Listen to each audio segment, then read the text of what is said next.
احادیث کی تشریحات کو پڑھتے ہیں، ان کی تفصیلات کو پڑھتے ہیں، قرآن کے اجمال کو پڑھتے ہیں، پھر اس کی تفسیر کو پڑھتے ہیں، پھر اس کی تفسیر کو پڑھتے ہیں، صحابہ کی شان کو پڑھتے ہیں، نبی کے اخلاق کو پڑھتے ہیں، نبی کے کردار کو پڑھتے ہیں، ائمہ کو پڑھتے ہیں، تابعین کو پڑھتے ہیں، ائمہ مجتہدین کو پڑھتے ہیں، علماء سلف کو پڑھتے ہیں، متقدمین کو پڑھتے ہیں، متاخرین کو پڑھتے ہیں، علم کلام پڑھتے ہیں، علم بلاغت پڑھتے ہیں، علم منطق، فلسفہ، دنیا کے بہت سارے علوم ان مدارس سے پڑھائے جاتے ہیں، اور انہی مدارس سے ایسے لائق و فائق اور ہونہار انسان نکلتے ہیں جو انسانیت کے لیے قابل فخر ہوتے ہیں، جو ترستی اور سسکتی ہوئی انسانیت کے لیے ایک پانی اور ایک پیاس کا ذریعہ ہو، پیاس بجھانے کا ذریعہ ہوتے ہیں۔ حضرات، دنیا اس بات سے واقف ہے اور دنیا اس بات کو جانتی ہے کہ دنیا کی کسی بھی درسگاہ میں،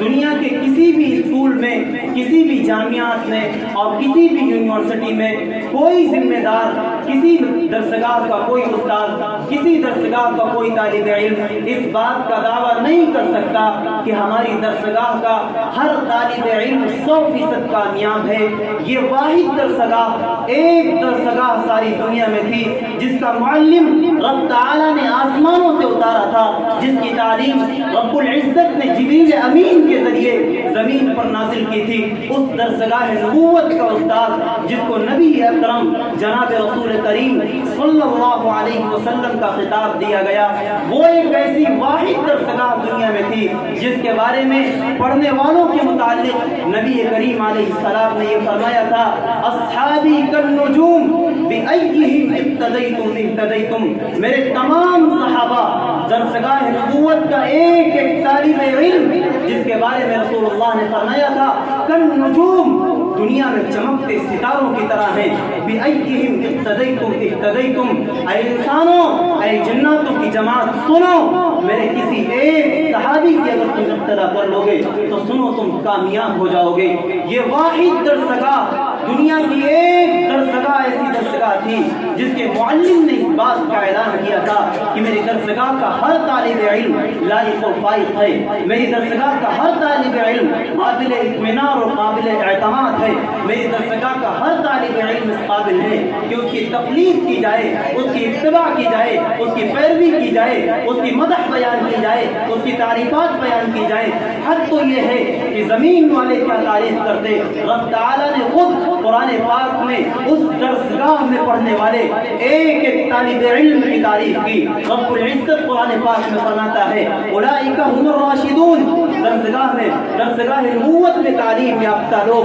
ان کے بارے میں یہ مدعا سنایا گیا کہ یہ لوگ کامیاب ہیں۔ رب تعالیٰ نے فرمایا اولئک هم المفلحون، یہ لوگ کامیاب ہیں، اولئک هم الفائزون، یہ لوگ ترقی پر رہیں گے۔ یہ دنیا کی واحد تنہا جماعت اور تنہا درسگاہ ہے جس کے معلم نے اس بات کا اعلان کیا تھا کہ دنیا کی کوئی بھی درسگاہ ہو یا نہ ہو، اس درسگاہ کا ایک ایک طالب علم اس قابل ہے کہ اس پر اعتماد کیا جا سکے۔ رسول اللہ نے فرمایا الصحابۃ کلھم عدول، صحابہ سب کے سب پاک باز ہیں، صحابہ سب کے سب عادل ہیں۔ رسول اللہ نے فرمایا کہ میرے صحابہ ستاروں کے مانند ہیں، جس طریقے سے زمین کی پستیوں سے آسمان کی بلندیوں میں ستارے چمک رہے ہوتے ہیں، ٹھیک اسی طریقے سے صحابہ جب زمین پر چلتے ہیں تو آسمان کی بلندیوں سے چمکتے ہوئے چہرے، چمکتا ہوا وجود صحابہ کا زمین پر دکھائی دیتا ہے۔ اور میں آپ کو یہ بتلاؤں، اللہ رب العزت قرآن پاک میں یوں ارشاد فرماتے ہیں اللہ ولی الذین آمنوا،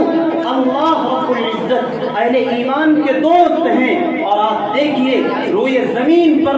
ولی صحابہ سے بڑا کوئی ولی نہیں ہو سکتا۔ معلوم ہوا کہ دنیا کی کسی درسگاہ کا کوئی طالب علم ولی بن سکے یا نہ بن سکے، لیکن درسگاہ نبوت میں تعلیم حاصل کرنے والا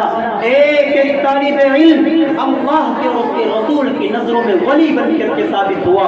اور سنو، صحابہ پر شک و ستم کرنے والے، گالیاں بکنے والے، صحابہ کی شان میں گستاخیاں کرنے والے اللہ اعلان کرتا ہے اللہ ولی الذین آمنوا۔ دوسری طرف جناب رسول اللہ نے حدیث قدسی میں یہ بتا دیا من عاد لی ولیا فقد آذنتہ بالحرب، کہ جس نے میرے کسی ایک ولی سے دشمنی رکھی، سنو میں رب تعالی خود اس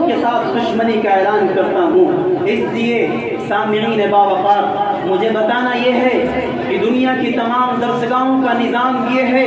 تمام جامعات اور یونیورسٹیز کے چلانے والے، ان کے پرنسپل، ان کے محتمم اور ذمہ داران اس بات کا اقرار نہیں کر سکتے، اس بات کا دعویٰ نہیں کر سکتے کہ ان کے مدرسے کا یا ان کے جامعہ کا ہر طالب علم لائق و فائق۔ کسی ایک چھوٹی سی درسگاہ کا ایک شاگرد اس بات کا دعویٰ نہیں کر سکتا، لیکن جناب رسول اللہ نے ساری دنیا کے سامنے اعلان کیا اور سب کو بتایا، اصحابی کالنجوم، میری درسگاہ کا ایک ایک طالب علم ہدایت یافتہ ہے، میری درسگاہ کا ایک ایک طالب علم کامیابی کے راہ پر گامزن ہے، میری درسگاہ کا ایک ایک طالب علم ایسا ہے جس کو زمین پر زندہ ولی کا لقب دیا جا سکتا ہے۔ حضرات، صحابہ کرام کی تو یہ شان ہے، لیکن ہمارے مدارس، ہمارے جامعات جہاں پر ہر طالب علم کو لائق و فائق نہیں ہوتا، لیکن اس کے باوجود طلبہ کی ایک بڑی جماعت وہ ہوتی ہے جو انہی مدارس میں پڑھتے ہیں، یہیں پر قرآن پاک کو حفظ کرتے ہیں، یہیں پر رسول اللہ کی سیرت کو پڑھتے ہیں، انہی مدارس میں، انہی درسگاہوں میں رسول اللہ کی احادیث کو پڑھتے ہیں، احادیث کی تشریحات کو پڑھتے ہیں، ان کی تفصیلات کو پڑھتے ہیں، قرآن کے اجمال کو پڑھتے ہیں، پھر اس کی تفسیر کو پڑھتے ہیں، پھر اس کی تفسیر کو پڑھتے ہیں، صحابہ کی شان کو پڑھتے ہیں، نبی کے اخلاق کو پڑھتے ہیں، نبی کے کردار کو پڑھتے ہیں، ائمہ کو پڑھتے ہیں، تابعین کو پڑھتے ہیں، ائمہ مجتہدین کو پڑھتے ہیں، علماء سلف کو پڑھتے ہیں، متقدمین کو پڑھتے ہیں، متاخرین کو پڑھتے ہیں، علم کلام پڑھتے ہیں، علم بلاغت پڑھتے ہیں، علم منطق، فلسفہ، دنیا کے بہت سارے علوم ان مدارس میں پڑھائے جاتے ہیں، اور انہی مدارس سے ایسے لائق و فائق اور ہونہار انسان نکلتے ہیں جو انسانیت کے لیے قابل فخر ہوتے ہیں، جو ترستی اور سسکتی ہوئی انسانیت کے لیے ایک پانی اور ایک پیاس کا ذریعہ ہو، پیاس بجھانے کا ذریعہ ہوتے ہیں۔